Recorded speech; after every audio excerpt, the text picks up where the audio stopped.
नमस्कार. मी भाऊ तोरसेकर. तुम्ही बघत आहात प्रतिपक्ष. मित्रांनो, कधी कधी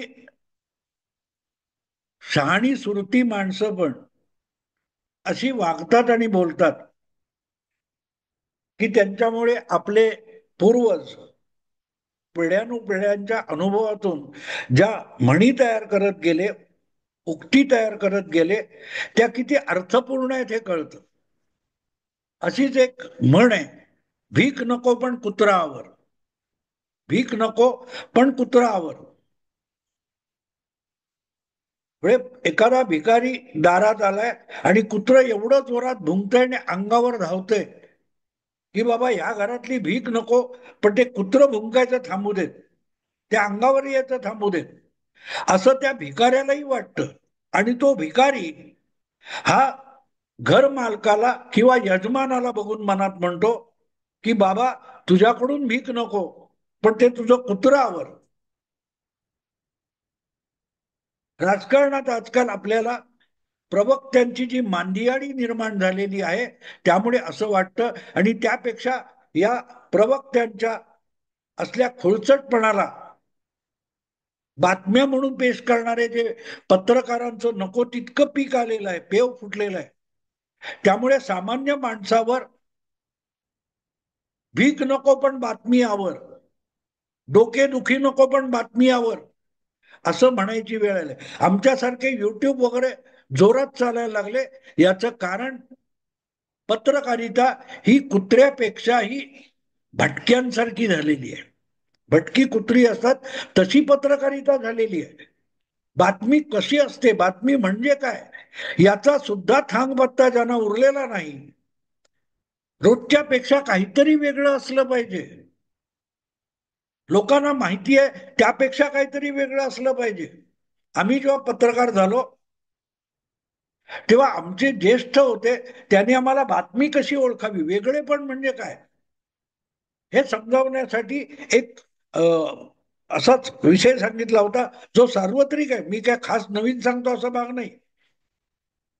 पण बातमी कशाला म्हणतात त्याची व्याख्या आहे.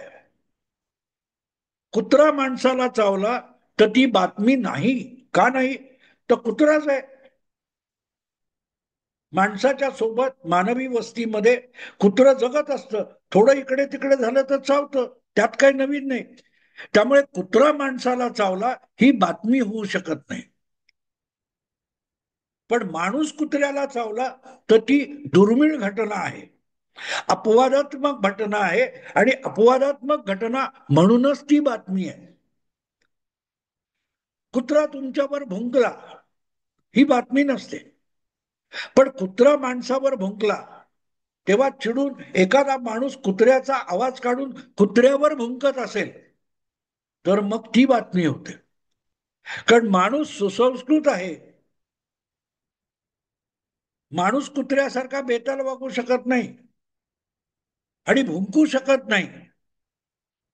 आणि म्हणून माणूस कुत्र्याला चावला किंवा माणूस कुत्र्यावर भुंकला तर ती बातमी होईल. मग माणूस कोणालाही, अनेकदा काय होतं की कुठच्या तरी एखाद्या नामवंत माणसाला कुत्रं चावलं म्हणून बातमी होते. आणि ती व्हायला हरकत नाही की बाबा कोण एखादा मोठा अभिनेता असेल, कोण नेता असेल, कोण मंत्री असेल, कोणतरी नामवंत सेलिब्रिटी आहे आणि त्याला कुत्रा चावला, तरी बातमी छोटीशी एक बातमी म्हणून द्यायला हरकत नाही की कुत्रा चावला आणि संबंधित माणसाला इजा झालेली आहे हे लोकांना कळावं. यासाठी अशी बातमी दिली गेली तर चूक नाही, त्याला बातमी म्हणतायत. पण ती सुद्धा इतकी मोठी बातमी नसते की ज्याच्यावर चर्चा व्हावी. एखादी मोठी घटना घडते तेव्हा त्याच्यावर चर्चा, वादविवाद, प्रतिक्रिया, पडसाद, प्रतिसाद येऊ शकतात. पण कोणातरी माणसाला, अगदी महत्वाच्या माणसाला कुत्रा चावला म्हणून बातमी होईल का? झाली ना मित्रांनो. शिवप्रतिष्ठान हिंदुस्थान नावाची एक तरुणांची संघटना आहे. संभाजी भिडे गुरुजी यांच्या प्रेरणेने सुरू झालेली ही संघटना गडकिल्ल्यांची मोहीम चालवते. मुद्दाम तरुण पिढीला शिवरायांचं कर्तृत्व आणि महत्व कळावं, त्यांची रणनीती कळावी, त्यांची धोरणं कळावीत, शिवभक्त तयार व्हावेत. म्हणून संभाजी भिडे गुरुजी यांनी शिवप्रतिष्ठान हिंदुस्थान ही संस्था संघटना उभारून हजारो हजारो मराठी तरुणांना शिवभक्त करून टाकले. आणि ते हिंदुत्ववादी असल्यामुळे अनेक पुरोगाम्यांचा संभाजी भिडे यांच्यावर डूख आहे. साहजिकच त्या संभाजी भिडेंच्या कृतीवर सातत्याने टीका केली जात असते पुरोगाम्यांकडून, आणि त्यातून संभाजी भिडे हे बातम्यांमध्ये झळकत असतात. काल परवा कुठेतरी सांगलीला त्यांना एक भटका रस्त्यावरचा कुत्रा चावला, लगेच त्याची बातमी, नुसती बातमी नाही, संजय राऊत रोज सकाळी काहीतरी बोलले की संजय राऊत असं म्हणाले म्हणून दुसऱ्या नेत्यांकडे जाऊन जे कॅमेरे घेऊन फिरतात तेच लोक संभाजी भिडेंना कुत्रा चावला म्हणून प्रतिक्रिया विचारत फिरायला लागले. पुढे मला ह्या पत्रकारांची गंमत एक कळत नाही की संजय राऊत महत्वाचा एका पक्षाचा प्रवक्ता आहे म्हणून त्याच्या घरी जाता आणि संजय राऊत काय बोलले त्याच्यावर इतर राजकीय पक्षांच्या नेत्यांच्या प्रतिक्रिया घेता. तर संजय राऊतांचं बोलणं आणि संभाजी भिडेंना चावलेला कुत्रा यांची कुठेतरी साधर्म्य साम्य तुलना होऊ शकते का?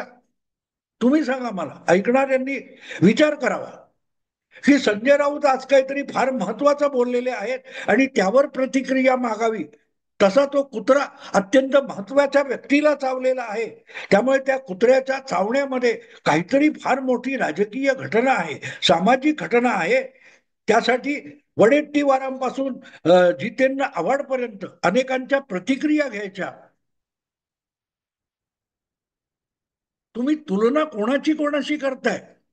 हे जे पत्रकार आहेत जे त्या कुत्र्याच्या बातम्या देऊन प्रतिक्रिया मागतात त्यांचेच भाईबंध रोज सकाळी संजय राऊतांकडे जातात आणि मग संजय राऊत काय बोलले त्याच्यावरून त्याच लोकांकडून प्रतिक्रिया घेत असतात. म्हणजे एक प्रकारे अशी पत्रकारिता ही संजय राऊत आणि संभाजी भिडेंना इजा करणारा तो कुत्रा यांची तुलना करत नाहीत का? कारण त्यांच्या लेखी संजय राऊत बोलले काय आणि संभाजी भिडेंना कुत्रा चावला काय, फरक काहीच पडत नाही. कुत्र्याचं महत्व किती आहे त्या सध्या एक आणखीन प्रकरण चालू आहे ना रायगडच्या त्या कुत्र्याचं जे स्मारक आहे किंवा कुत्र्याचा जो पुतळा ठेवलेला आहे त्याच्यावरून हुज्जत चाललेली आहे. कुत्रा महत्वाचा असतोच, पण कुत्रा महत्वाचा असला तरी त्याच्या कृतीवरून प्रतिक्रिया मागणं आणि संजय राऊत यांच्या उक्तीवरून प्रतिक्रिया मागणं, कुठेतरी पत्रकारांना तारतम्य ठेवायला पाहिजे की नाही. माझ्या डोक्याला विचार आला आणि म्हणून मला हे बोलावंसं वाटलं की तुम्ही संभाजी भिडे यांना अपमानित करण्यासाठी किंवा त्यांना अडचणीत आणण्यासाठी किंवा त्यांना कोणीतरी शिव्या द्याव्यात म्हणून हे केलं असेल, पण ते करताना तुम्ही शिवसेनेसारख्या एका महत्वाच्या पक्षाच्या प्रमुख प्रवक्त्याला थेट कुत्र्याच्या पंक्तीत नेऊन बसवलं. करायचं काय सांगा मित्रांनो. आणि म्हणून मग हळूहळू सामान्य हे पत्रकारांना पत्रकार संघालाही कळणार नाही. पत्रकार संघाचे इतके महान नेते तयार झालेले आहेत पत्रकार संघामध्ये की त्यांच्याही लक्षात आलं नसेल की या अशा प्रकारच्या बातम्या आणि त्याच्यावरच्या प्रतिक्रिया घेताना एका मोठ्या पक्षाच्या प्रवक्त्याला कुत्र्याच्या पंक्तीत नेऊन बसवलेलं आहे.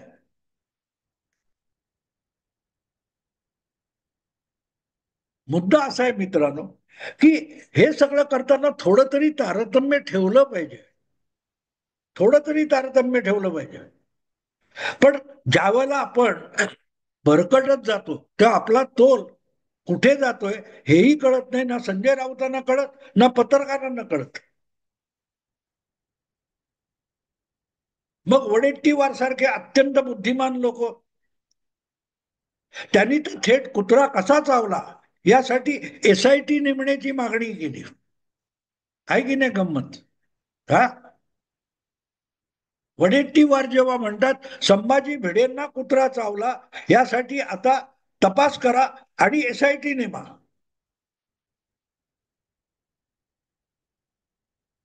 काय बुद्धीचे लोक काँग्रेस पक्षात किंवा महाविकास आघाडीत भरलेत हे जरा समजून घ्या.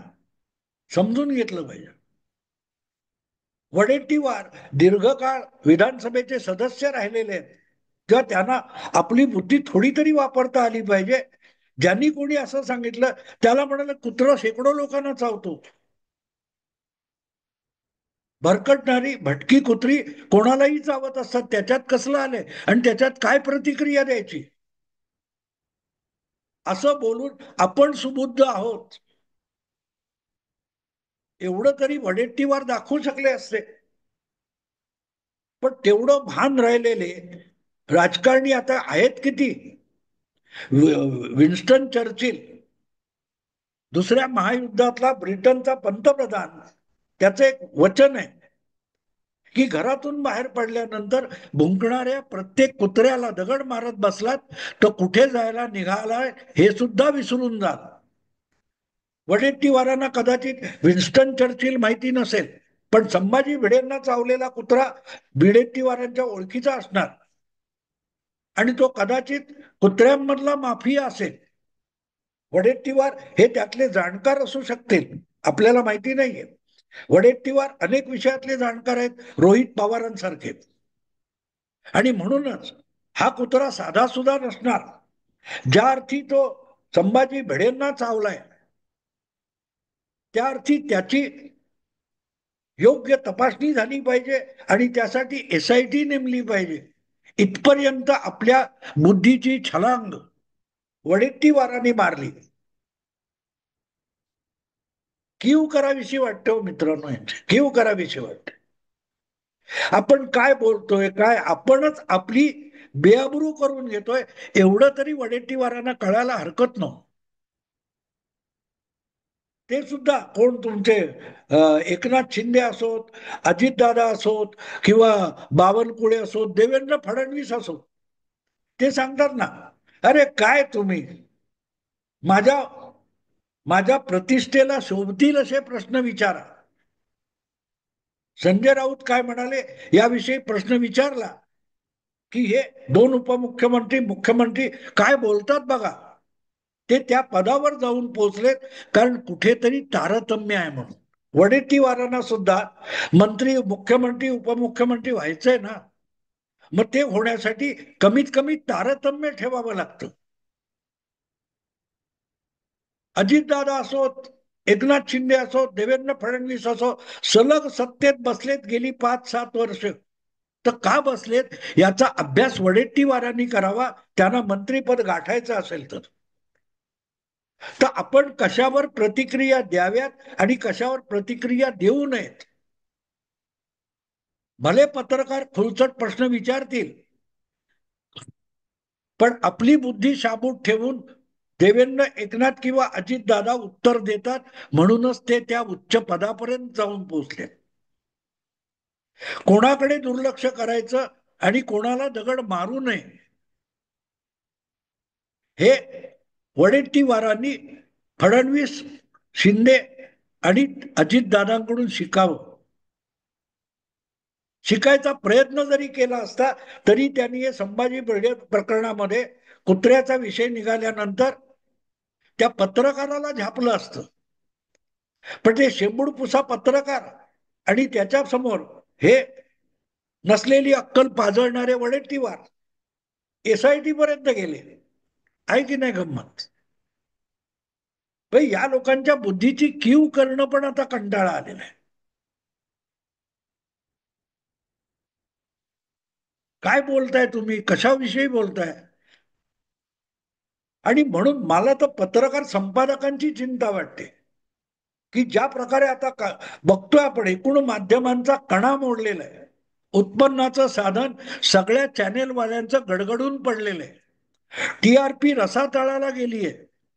आमच्यासारख्या युट्यूबर्सना लोक ऐकतात, हे आमचं यश नाहीये. हे प्रस्थापित वर्तमानपत्र आणि चॅनेल्स आहेत, वृत्तवाहिन्या आहेत, त्यांच्या नाकर्तेपणामुळे आम्हाला लोक ऐकतात, नाहीतर आमच्याकडे धुंकून लोकांनी बघितलं नसतं. पण हे असल्या कुत्र्यांच्या कुत्रेगिरी करणाऱ्या, भुंकल्यासारख्या बातम्या देत असतील, त्या भुंकण्याला आवर घातला पाहिजे, असा एक प्रेक्षक, श्रोता आणि वाचकाने ठरवलेलं आहे. वाचक एक प्रकारे टीआरपी घटवून चॅनेलवाल्यांना आणि वर्तमानपत्र विकत न घेऊन संपादकांना एक इशारा देतोय, भीक नको कुत्रावर, तुझ्या बातम्या नको, पण तू आमच्या अंगावर सोडतोस ते कुत्रावर. हे म्हणायची पाळी सामान्य वाचक आणि श्रोता, प्रेक्षक यांच्यावर वृत्तपत्र आणि वाहिन्यांनी असल्या पत्रकारितेतून आणलेली. पत्रकारिता खरोखर पत्रकारिता असती आणि बातमीदारी खरोखरच बातमीदारी असते, तर संभाजी भिडे यांना जो काही कुत्रा चावला त्याची बातमी 4 ओळीत आली असती, विषय संपला, चर्चा तर झालीच नसती, प्रतिक्रिया मागितलीच नसती. पण हा कुत्रा भुंकला की तो भुंकतो, तो भुंकला की तो भुंकतो, आणि 5 मिनिटामध्ये 100 पेक्षा अधिक कुत्री मैल भरपच्या परिसरामध्ये एकदम भुंकायला लागतात. तसा संभाजी भिडेंचा कुत्रा चावल्यानंतर चर्चा सुरू झाली. असो, आपले पूर्वज किती महान आहेत हे यामुळे कळतं.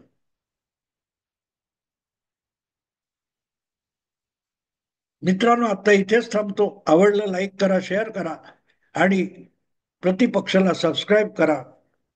नमस्कार.